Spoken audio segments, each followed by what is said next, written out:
ओम शिवाय नमः। बोलिए पार्वती माता की जय। 18 सितंबर 2023 दिन सोमवार को हरितालिका तीज का व्रत मनाया जाएगा। इस दिन सभी सुहागिन स्त्रियां भगवान शंकर और माता पार्वती के लिए उपवास रखती हैं और उनकी पूजा अर्चना करके अखंड सौभाग्य का वरदान पाती हैं। हरितालिका तीज के व्रत से जुड़ी, इसके पूजा और शुभ मुहूर्त से जुड़ी सभी जानकारियां इससे पहले ही हमारे चैनल पर दी जा चुकी हैं। अगर आपने नहीं सुनी है तो सुन लीजिएगा। और आज की इस वीडियो में हम शुरू करते हैं हरितालिका तीज के व्रत की कथा। एक बार भगवान शिव ने स्वयं माता पार्वती को इस व्रत का महत्व समझाते हुए उनके पूर्व जन्म का स्मरण कराया और उन्हें इस व्रत की कथा सुनाई।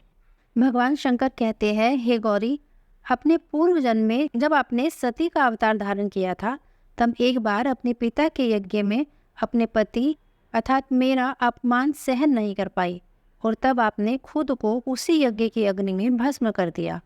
और उसके बाद अगले जन्म में आपने राजा हिमाचल के यहाँ जन्म लिया और इस जन्म में आपको अपने बालपन से ही भगवान शंकर को अपने पति के रूप में प्राप्त करने की तीव्र इच्छा थी। इसके लिए आपने घोर तपस्या भी की। भगवान शंकर बोले कि हे गौरी, पर्वतराज हिमालय पर स्थित गंगा के तट पर तुमने अपनी बाल्यावस्था में ही 12 वर्षों तक अधोमुखी होकर घोर तप किया था। इतनी अवधि तक तुमने अन्न न खाकर पेड़ों के सूखे पत्ते चबाकर व्यतीत किए। माघ मास की विकराल शीतलता में तुमने निरंतर जल में प्रवेश करके तप किया। वैशाख मास की जला देने वाली गर्मी में तुमने पंचाग्नि से शरीर को तपाया और श्रावण की मूसलाधार वर्षा में खुले आसमान के नीचे बिना अन्न जल ग्रहण करे अपनी तपस्या में लगी रही। किंतु तुम्हारे पिता तुम्हारी इस कष्ट साध्य तपस्या को देखकर बहुत दुखी होते थे। उनके मन में बड़ा क्लेश होता था। तब एक दिन तुम्हारी तपस्या और तुम्हारे पिता के क्लेश को देखकर नारद जी तुम्हारे घर पधारे। आपके पिता ने हृदय से अतिथि सत्कार करके उनसे उनके आने का कारण पूछा। तब नारद जी ने कहा कि हे गिरिराज, मैं भगवान विष्णु के भेजने पर यहाँ उपस्थित हुआ हूँ। आपकी कन्या ने बड़ा ही कठोर तप किया है और इसी से प्रसन्न होकर मैं आपकी सुपुत्री से विवाह करना चाहते हैं। अब इस संदर्भ में आपकी क्या राय है, मैं यही जानने यहाँ आया हूँ। नारद जी की बात सुनकर गिरिराज तो गदगद हो उठे। उनके तो जैसे सारे कलेश ही दूर हो गए और अत्यंत प्रसन्नचित होकर वे नारद जी से बोले कि हे श्रीमान, यदि स्वयं विष्णु मेरी कन्या का वरण करना चाहते हैं तो भला इसमें मुझे क्या आपत्ति हो सकती है। वे तो साक्षात ब्रह्म है। हे महर्षि, यह तो हर पिता की इच्छा होती है कि उसकी पुत्री सुख संपदा से युक्त पति के घर की लक्ष्मी बने। एक पिता की सार्थकता इसी में है, पति के घर जाकर उसकी पुत्री पिता के घर से भी अधिक सुखी रहे। इस प्रकार तुम्हारे पिता की स्वीकृति पाकर नारद जी विष्णु जी के पास गए और उनसे तुम्हारे ब्याह के निश्चित होने का समाचार सुनाया। लेकिन इस विवाह संबंध की बात जब तुम्हारे कानों में पड़ी तो तुम्हारे दुख का कोई ठिकाना नहीं रहा। तुम हर समय बहुत दुखी रहने लगी। तब तुम्हारी एक सहेली ने तुम्हारी इस मानसिक दशा को समझ लिया और उसने तुमसे इस विक्षिप्तता का कारण पूछा। तब तुमने उसे बताया कि मैंने सच्चे हृदय से भगवान श्री शंकर का वरण कर लिया है, किंतु मेरे पिता ने मेरा विवाह विष्णु जी से निश्चित कर दिया है। अब मैं विचित्र धर्म संकट में हूँ। मैं क्या करूँ? प्राण छोड़ देने के अतिरिक्त अब मेरे पास कोई उपाय शेष नहीं बचा। किंतु तुम्हारी सखी बहुत ही समझदार थी और सूझबूझ वाली थी। उसने कहा, हे सखी, प्राण त्यागने का ये क्या कारण है? ऐसे संकट के मौके पर तो धैर्य से काम लेना चाहिए। वो प्रत्येक नारी के जीवन की सार्थकता तो इसी में है कि जिसे एक बार पति रूप में हृदय से स्वीकार कर लिया, जीवन पर्यंत उसी से निर्वाह करे। सच्ची आस्था और एक निष्ठा के समक्ष तो ईश्वर को भी समर्पण करना पड़ता है। मैं तुम्हें एक घनघोर जंगल में ले चलती हूँ, जो एक पवित्र साधना स्थल भी हो और जहाँ तुम्हारे पिता तुम्हें खोज भी नहीं पाएंगे। वहाँ तुम भगवान शंकर की साधना में लीन हो जाना। मुझे पूर्ण विश्वास है कि ईश्वर भी अवश्य ही तुम्हारी सहायता करेंगे। इस प्रकार तुमने अपनी उस सखी की बात मान ली और उसके साथ चुपचाप बिना किसी को बताए घनघोर जंगल में चली गई। इधर तुम्हारे पिता तुम्हें घर में न पाकर बहुत दुखी और चिंतित हुए। मैं सोचने लगे कि मेरी पुत्री न जाने कहाँ चली गई।